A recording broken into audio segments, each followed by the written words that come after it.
বনফুলের 200 গ্রাম সেমাই নিলাম।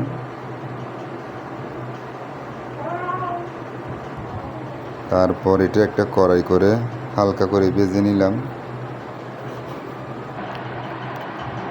তারপর 1 লিটার দুধ সিদ্ধ করে এখানে দিয়ে দিলাম।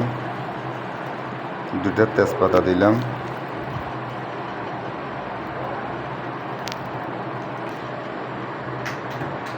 পরিমাণ মতো চিনি দিলাম, হালকা লবণ দিলাম।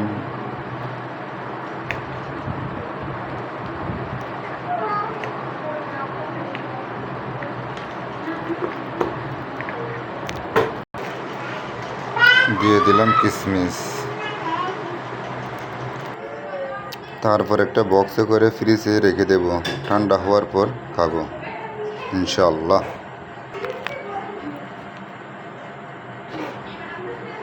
মাশাআল্লাহ, ওয়াও।